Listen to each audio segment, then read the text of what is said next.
को विश्वास नहीं हो रहा था। सब मुझसे पूछ रहे थे कि प्रज्ञा मजाक कर रही हो क्या, बट मजाक तो किस्मत ने किया था हमारे साथ। सुशांत सिंह राजपूत के लिए इंसाफ की मांग पूरे देश ने एकजुट होकर करी, लेकिन एक परिवार ऐसा भी है जो पिछले 3 सालों से इंसाफ की मांग करता हुआ आ रहा है, लेकिन आज तक उसको न्याय नहीं मिला। मैं यहाँ बात कर रही हूँ दिसंबर 2017 में बैंगलोर में हुए उस हादसे की, जिसको आज तक देश की जनता ने शायद उतनी इंपॉर्टेंस नहीं दी जितनी इन दिनों सुशांत सिंह राजपूत के केस को दी जा रही है। हालांकि अगर देश उस समय भी ऐसे आगे एकजुट होकर आता तो कहीं ना कहीं चांसेस थी कि अजिताभ को भी इंसाफ मिले। क्या है पूरी कहानी और किस तरह से पूरा परिवार पिछले 3 सालों से इंतजार कर रहा है कि कैसे कोई भी खबर मिल जाए अजिताभ के लिए। खुद आप अजिताभ की बहन प्रज्ञा से सुनिए, जो उन्होंने द टॉस न्यूज के साथ स्पेशल इंटरव्यू में बताई है। मेरा नाम प्रज्ञा है। I am the unfortunate sister of Kumar Ajitabh, who went missing on 18 December 2017 from Bangalore. We are basically native from Patna. Ajitabh की स्कूलिंग पटना से हुई। उसके बाद उसने कोटा में इंजीनियरिंग की तैयारी की और उसका admission MIT Manipal institute of technology में हुआ, जहाँ से उसने इंजीनियरिंग की। उसके बाद उसका प्लेसमेंट TCS बैंगलोर में हो गया और वो बैंगलोर में TCS में 7 साल के लिए उसने काम किया। उसके बाद उसने ब्रिटिश टेलीकॉम ज्वाइन किया, लगभग 2 साल के लिए वहाँ काम किया। इस दौरान उसकी चाहत थी कि वो एग्जीक्यूटिव MBA का कोर्स करे, जिसके लिए वो लगभग 2-3 साल से तैयारी कर रहा था। तो but he wanted the best institution, so 2017 में उसका एडमिशन IIM कोलकाता में हो गया। एंड आप सबको पता होगा कि IIM कोलकाता की फीस बहुत ज़्यादा होती है। I think it was 25 lakhs और 5 lakhs was the initial amount जो से was the requirement to register his admission. And last date to deposit that fees was around 18 or 19th December 2017. 2017 में अप्रैल में उसने एक नई कार खरीदी थी, Maruti Ciaz top model car. शायद से वो 13-14 lakhs की थी उस समय। सो हम सब फैमिली मेम्बर्स ने भी उसे एडवाइस किया कि अब तुम्हें कोलकाता मूव इन करना है तो you sell off your car. So he decided to sell off that car. उसके लिए उसने OLX, आपको पता होगा OLX पे उसने ऐड डाला कार बेचने के लिए। तो OLX पे बहुत सारे बायर्स ने उसे कांटेक्ट किया, बट एक जो बायर था, that is the suspect of the case, जिसने उसे बुलाया 18 दिसंबर 2017 को। तो 6:30 बजे वाइटफील्ड बैंगलोर में उसका जहाँ वो रहता था, वहाँ से 6:30 बजे शाम को वो घर से निकला और गुंजूर नाम की एक जगह है, वहाँ पे उसने बुलाया था। 7:10 7:10 PM में उसका मोबाइल स्विच ऑफ था। ये आगे इन्वेस्टिगेशन में पता चला।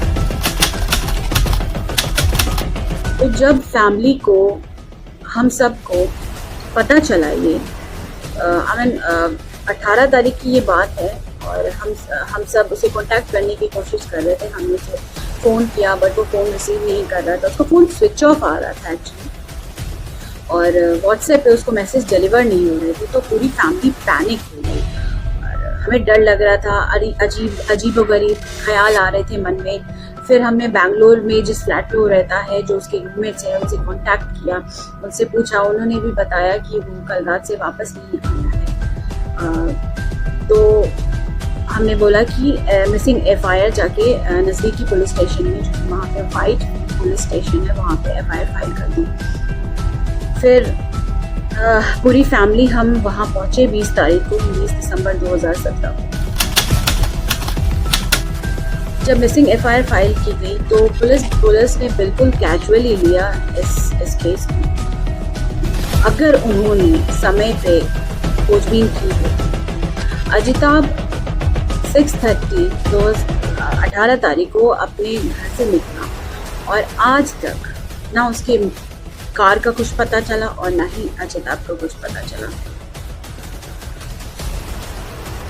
तो शुरू में तो बिल्कुल लापरवाही की गई पुलिस की तरफ से। अगर उन्होंने टाइम पे इन्वेस्टिगेशन की होती, पता लगाया होता, नाकाबंदी पे, चेक पोस्ट पे बताया होता कि सियाज कार इस नंबर की अगर कहीं से क्रॉस की गई है, किसी सीसीटीवी फुटेज में अगर उस कार को देखा गया है, बट ये सब नहीं किया गया। आई मीन ये क्या परिवार वाले बताएंगे पुलिस को कि आपको ये करना चाहिए, या ये उनकी ड्यूटी है, उनको करना चाहिए?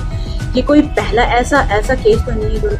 इंडिया में तो बहुत सारे मिसिंग केसेस हैं, बहुत किडनैपिंग केसेस होते हैं, OLX के इतने सारे फ्रॉड केस हो चुके हैं। दिस वाज नॉट एक्सपेक्टेड, और वो भी बैंगलोर जैसे हाईटेक सिटी में।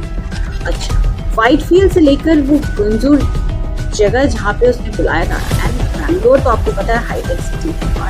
हाउ कम उनको एक भी सीसीटीवी फुटेज नहीं मिला? This is unacceptable. तो बहुत सारे लैप्सेस रहे हैं इस केस में, nobody is accountable for it. Finally जब कुछ नहीं हो रहा था, हमने सोशल मीडिया की हेल्प की। 25 दिसंबर 2017 को काफ़ी न्यूज़ में, visual media as well as newspapers में ये न्यूज़ छपी अजिताभ के बारे में, और हमने फेसबुक, ट्विटर और सब जगह अजिताभ के बारे में डाला। सब हैरान थे, हमारे सारे परिवार और फ्रेंड्स हैरान थे ये न्यूज़ सुनकर। किसी को विश्वास नहीं हो रहा था। सब मुझसे पूछ रहे थे कि प्रज्ञा मजाक कर रही हो क्या, बट मजाक तो किस्मत ने किया था हमारे साथ। खैर, जब सोशल मीडिया का थोड़ा दबाव पड़ा पुलिस पे, तो थोड़ा उन्होंने अपनी इन्वेस्टिगेशन की पेस बढ़ाई। उन्होंने ये बोला फिर 29 दिसंबर 2017 को कि किडनैपिंग एफआईआर फाइल कर दी। तो किडनैपिंग एफआईआर फाइल की गई और हम इन्वेस्टिगेशन से संतुष्ट नहीं थे। तो हमारी फैमिली ने, मेरे पिताजी ने हाई कोर्ट ऑफ कर्नाटका में रिट पिटीशन फाइल की कि ये केस की CBI को सौंप दी जाए, क्योंकि ये क्राइम बहुत प्लान करके किया गया है, जिससे कोई लूप होल ना रह सके, कुछ पता नहीं चल सके। तो जब 15 दिन में पुलिस कुछ नहीं पता लगा पाई, और उनका खुद कहना है कि जो सस्पेक्ट है, जिसने ये क्राइम प्लान किया है, वो ज़रूर IT दिमाग का होगा और सब कुछ जानता है वो, so and that suspect is very smart. तो हमने हाई कोर्ट ऑफ कर्नाटका में रिट पिटीशन डाली। तो रिट पिटीशन हाई कोर्ट ने डायरेक्शंस दी कि एक special investigation team SIT form की जाए इस केस के लिए। तो उसमें लगभग 15-20 लोग थे, top officers, and everybody was in that team. फिर उनको केस के इन्वेस्टिगेशन के दौरान ये पता चला कि जो सस्पेक्ट था, OLX का सस्पेक्ट, उसने soulfulramesh@gmail.com का Gmail ID यूज़ किया है। और जिस सिम कार्ड से उसने अजिताभ को कॉल किया, वो सिम कार्ड किसी और के नाम पे ले रखा था, और जिस डिवाइस में उसने वो सिम कार्ड डाली थी, वो डिवाइस भी कहीं कोरमंगलू जैसी एरिया में फेंका हुआ मिला। तो जब उनको सस्पेक्ट के बारे में ये बातें पता लग गई कि उसने किसी और के नाम पे सिम कार्ड का कनेक्शन लिया, और कौन से मोबाइल में उसने सिम कार्ड डाला था, वो मोबाइल पर मिल गया, किस शॉप में जाके उसने वो मोबाइल खरीदा था, ये भी पता लग गया। लेकिन वो वेंडर से ये नहीं पता लगा पाए कि वो दिखने में कैसा था, सस्पेक्ट था कौन। उस सस्पेक्ट ने उस दुकानदार से ये पूछा था कि आपके मोबाइल में आपकी शॉप पे CCTV तो नहीं लगा हुआ है। तो उसको ये बात याद थी सस्पेक्ट के बारे में, और उसने बताया कि वो कोई लोकल है। तो जब उसको इतनी बातें याद थी, नहीं तो हाउ कम उसको चेहरा नहीं आता। और वेंडर ने बताया कि मेरा सीसीटीवी फुटेज काम नहीं कर रहा था उन दौरान। तो ये बातें समझ में नहीं आती है कि पता नहीं लगाना चाहते थे या लापरवाही बढ़ती गई, I don't know. Finally dead and तक पहुंच गई इन्वेस्टिगेशन और फरवरी 2018 में हाई कोर्ट ने ऑर्डर किया कि ये केस को अब सीआईडी को सौंप दी जाए, क्योंकि जो स्पेशल इन्वेस्टिगेशन टीम है उनके पास और भी केसेस हैं, so CID should look on this case. तो जब सीआईडी के पास गया तो हमें लगा ठीक है, CID they are more professional, तो जरूर पता लगा लेंगे अजिताभ के बारे में। पर 6 महीने हो गए और सीआईडी को भी कुछ नहीं पता चला। बस वो परिवार से ये कहते रहे कि हम बहुत सारे सब एंगल्स को देख रहे हैं, केवल क्रिमिनल एंगल नहीं, क्राइम एंगल नहीं। एज फार एज फैमिली हमें लगता है definitely a crime has happened, but उन्होंने कहा कि हम डिफरेंट एंगल्स पे काम करेंगे। 6 महीने हो गए, सीआईडी से भी कुछ नहीं पता चला, निराशा ही हाथ आई। Then high court of Karnataka में जहाँ हमारा केस चल रहा था, उन्होंने अगस्त 2018 में ऑर्डर किया कि अब ये केस को सीबीआई को सौंप दी जाए, क्योंकि कुछ आगे प्रोग्रेस नहीं हो रहा है इस केस में। तो सीबीआई ने एफआईआर फाइल किया नवंबर 2018 में। जजमेंट रिजर्व हो गया और 2.5 महीने के बाद सीबीआई ने नवंबर 2018 में एफआईआर फाइल की। नवंबर 2018 से लेकर आज तक 22 महीने हो चुके हैं और केस में कोई प्रोग्रेस नहीं है। हमारा परिवार आज भी इंतज़ार कर रहा है अजिताभ का। बहुत लोगों ने कहा कि इतने दिन हो गए, अब अजिताभ नहीं होगा, बट हम कैसे विश्वास कर ले? हमें कुछ सबूत तो ला के दो। अजिताभ का कुछ नहीं पता चला, ना ही उस कार का पता चला। It's impossible to accept that a car can just vanish into thin air and a person can go missing from such a place. कोई छोटी मोटी जगह से तो हुआ नहीं है ये क्राइम की कुछ पता नहीं लग पाया। आज अब 2 साल 9 महीने हो चुके हैं और हमारी फैमिली बहुत निराश हो चुकी है। मेरे माता पिता काफ़ी निराश है और आज भी भगवान से प्रे करते हैं कि कुछ पता लग जाए और अगर अजिताभ है इस दुनिया में तो सही सलामत हो, ठीक हो। मैं चाहती हूँ, मैं रिक्वेस्ट करती हूँ सबसे कि प्लीज़ आवाज़ उठाए। ऐसे बहुत सारे केसेस होते रहते हैं और हम आम आदमी, हम we are common people and we should come and help each other. अगर हम एक दूसरे की हेल्प नहीं करेंगे तो कौन करेगा? जहाँ सेलिब्रिटीज़ की बात होती है या हाई प्रोफाइल केसेस की बात होती है, वहाँ अपने आप काम होता है, लेकिन छोटे मोटे केसेस के लिए, इन ऐसे केसेस के लिए हम परिवार वालों को भी चेस करना पड़ता है। पुलिस के पीछे, सीआईडी के पीछे, सीबीआई के पीछे, कभी हाई कोर्ट, कभी सुप्रीम कोर्ट, सबके चक्कर लगाओ, लेकिन अंत में कुछ हाथ नहीं लगता है। समय पे समय बस बीतती जाती है। बहुत बार हमें डीमोटिवेट भी किया जाता है, कुछ नहीं होने वाला, छोड़ दो अब। बट कैसे? आप ही बताइए, क्या आप लोग आगे बढ़ सकते हैं? अजिताभ का जिस समय ये इंसिडेंट हुआ वो केवल 30 इयर्स का था।